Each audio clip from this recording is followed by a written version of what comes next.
So the devotees who invest in accepting management responsibility, they seem to sacrifice their peace of mind, and by taking some responsibility in the Hare Krishna movement. So my question is how does Krishna reciprocate with such a devotee who appears to be sacrificing his attention on the Lord and directs it towards like problem solving and management complexities? What are the benefits of accepting such management? Yeah, thank you. Thank you. Any responsibility we take comes with challenges. And when we approach service with the view to embrace challenges and to respond to them in the ways that Krishna recommends in the Bhagavad Gita as an example, in the last section of the 12th chapter of the Bhagavad Gita, Krishna talks about the ways that we should respond to difficult situations by being patient. He gives a very specific point about don't become your enemy's enemy. When you take a stand in something, then other people will immediately challenge you. As long as you don't take a stand, you're a friend to everybody. But as soon as you say, I'm going to take this side, then everyone will say, you're taking that side? You're crazy.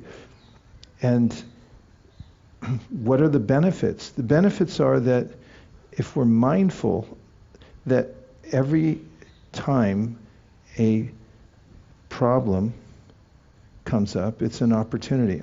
I'm not trying to sound like a self-help person here, but Bhagavad Gita is the origin of all self-help. So the fact is, when we get challenges and we're able to be self-realized in the way that we deal with them and not react emotionally, but react methodically, or act methodically towards solving them. As an example, here's a guiding principle that that helps me, and that is that workarounds bring turnarounds.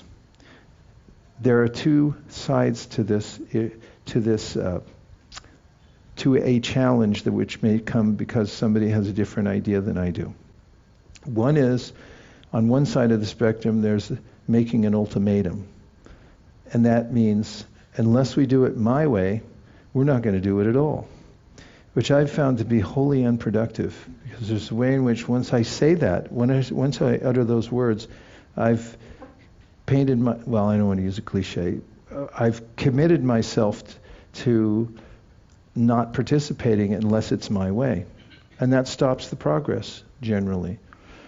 The antidote to that is to think, okay, this person seems to be intractable, one might think, internally, without speaking it, and let's see if we can find a workaround.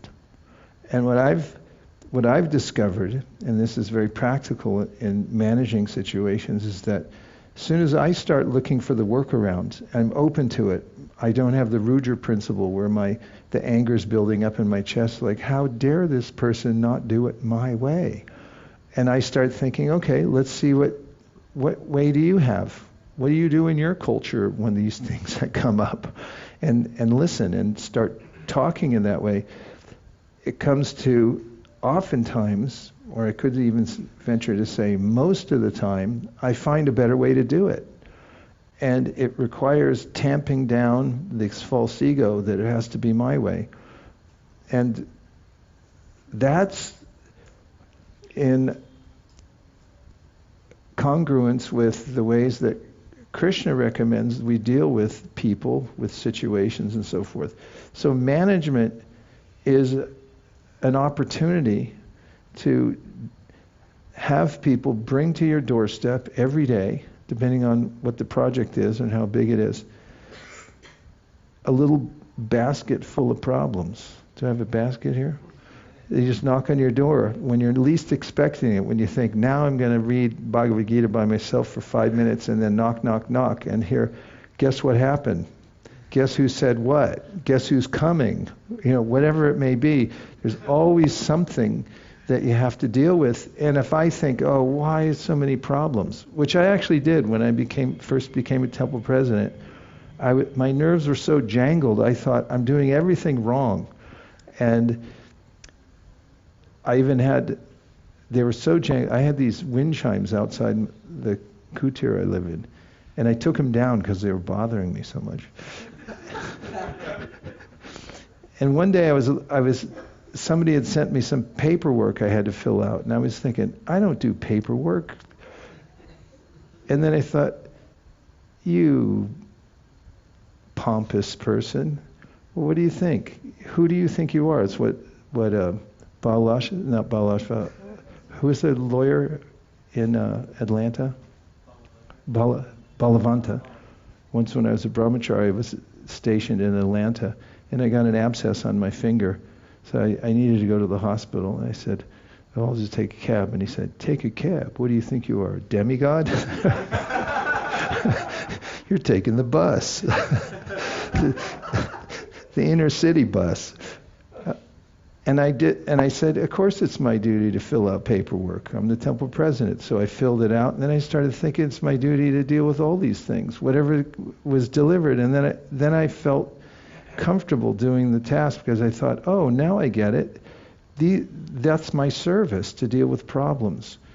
And they are truly opportunities to apply what Krishna says. If you don't have a problem that seems intractable, you're really not pressing yourself. It's kind of like with exercise. If you're not feeling some resistance, either in your lungs or your muscles somewhere, you're not growing. And that's why Sankirtan book distribution is so effective. Book distribution, I mean, there's Harinam, but you can go out in Harinam and sort of hide in the group and chant, and it's all cool. It's like, and there's my boss, and you put your chudder over your head. But if you go out on book distribution, you have to face people one after another, and whatever